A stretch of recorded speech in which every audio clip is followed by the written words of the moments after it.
prerogatives should be prorogued at the earliest with the announcement of the poll date. The House has sent the impeachment motion against Chief Justice Cholendra Samsher Rana to the Parliament's Impeachment Recommendation Committee. The ruling parties had registered an impeachment motion against Chief Justice Rana nearly 6 months ago with a host of accusations. The main opposition has meanwhile protested, citing that the government has intentionally taken a considerably long time to move ahead with the impeachment case to suit their own interest. Good morning, I'm Chitrakar and these are the headlines of the hour. Election Commission sets the date for candidate nominations on the 9th of October for the November 20th elections. Final list of candidates to be released on 13th of October.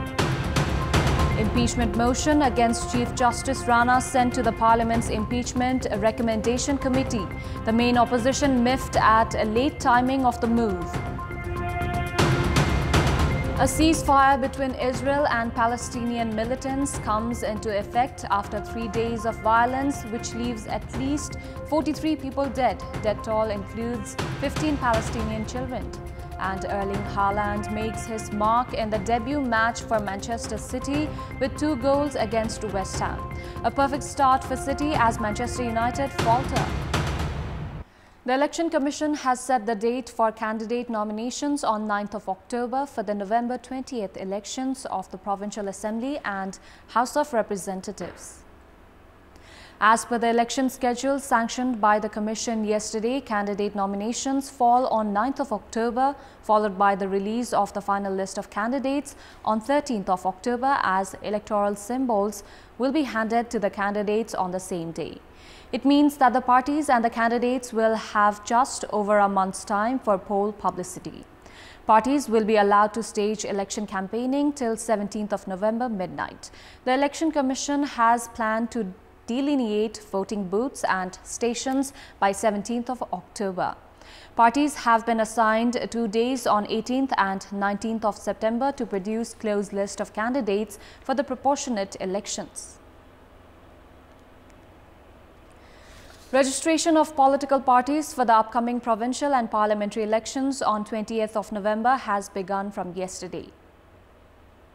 The Election Commission has started the registration of political parties for the upcoming elections from yesterday. The Commission's meeting on Friday had called for the registration of the parties for a 10-day period. Parties registered at the Election Commission by 4th of August will be eligible to register for direct and proportionate categories of the upcoming elections. While turning in the application for registrations, the party has to provide full and abbreviated name of the political party, date of establishment, date of registration at the Election Commission, address of the party's central office, address of correspondence, telephone number, email address, website, as well as the social media account. The Election Commission has said that while registering the parties, they will also have to mention the party's Central Executive Committee, office bearers, and number of members of the party's provincial and district committees, the date the party submitted its annual audit report to the Election Commission, the dates of the latest elections of the party's central level and provincial executive committees, as well as the party's organizational structure. The impeachment motion against Chief Justice Cholendra Samsher Rana has been sent to the Parliament's Impeachment Recommendation Committee. Speaker Agni Sapkota earlier yesterday recommended the impeachment motion to be taken to the Parliamentary Committee. The Impeachment Recommendation Committee comprises Bishnu Paudel, Lal Babu Pandit, Shivamaya Tumbahamfe, Krishna Bhakta Pokhrel, among other lawmakers.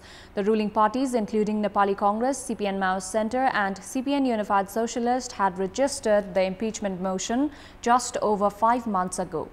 This had led to the automatic suspension of Chief Justice Rana.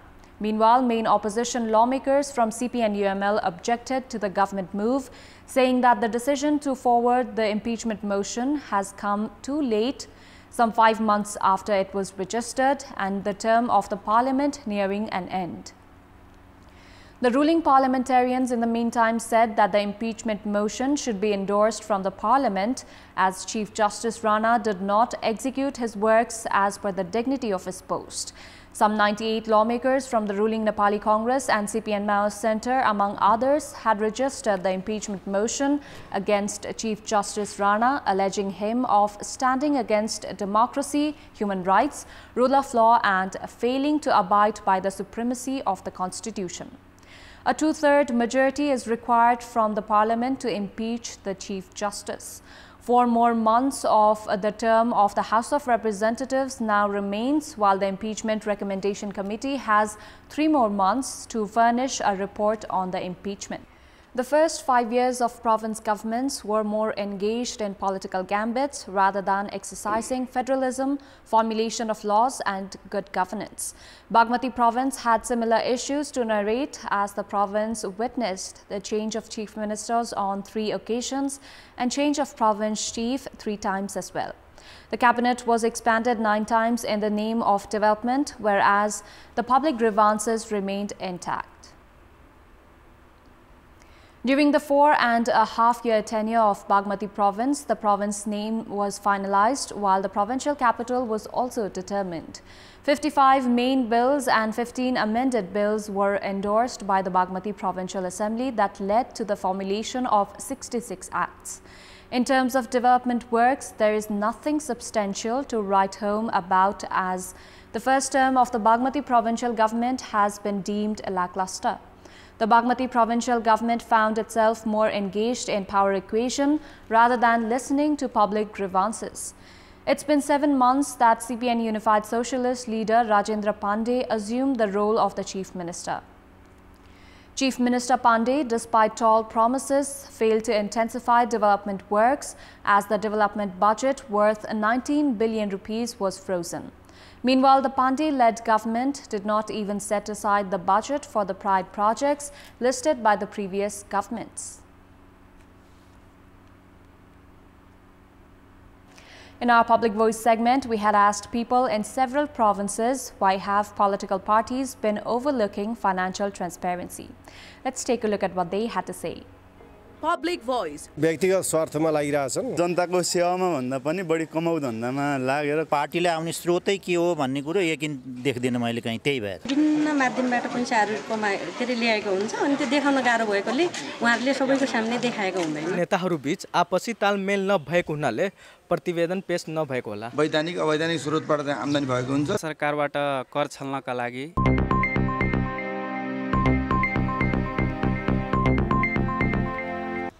Time now for our segment, Public Pulse, where you text us with your opinion. Public Pulse. Here's the question: what's your take on the government's lack of efforts in controlling African swine flu detected in pigs? Your options are A, not in priority, B, no apathy for farmers' problems, and C, no policies. Voting is on. Type any WS, select your option A, B or C and send it to 34001 to share your opinion with us. Sports News.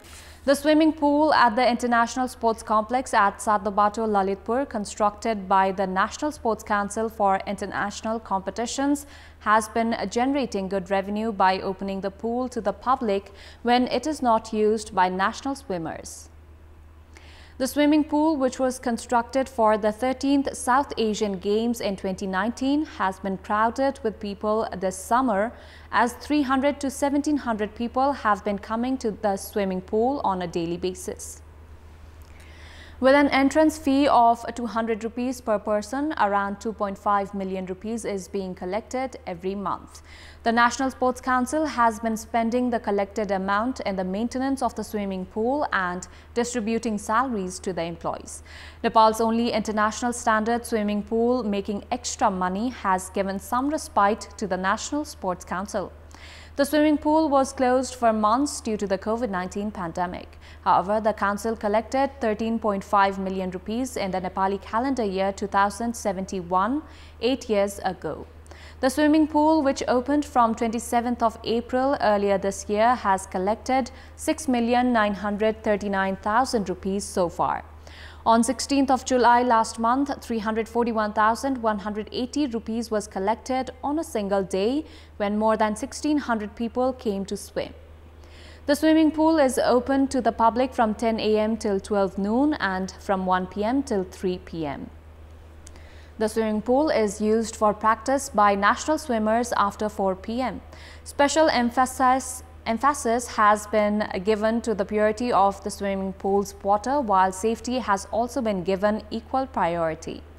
If the swimming pool can be used in the same way during winter by heating the pool, more revenue can be generated, which can be used for the development of players.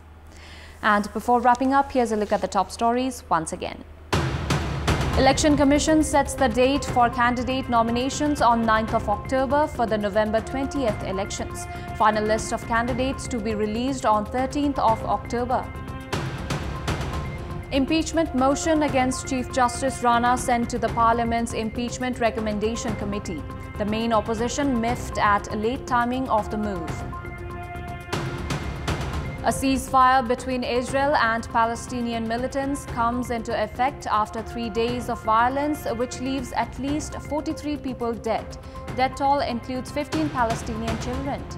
And Erling Haaland makes his mark in the debut match for Manchester City with 2 goals against West Ham. A perfect start for City as Manchester United falter. That's all for the moment. Thank you for watching. Good day.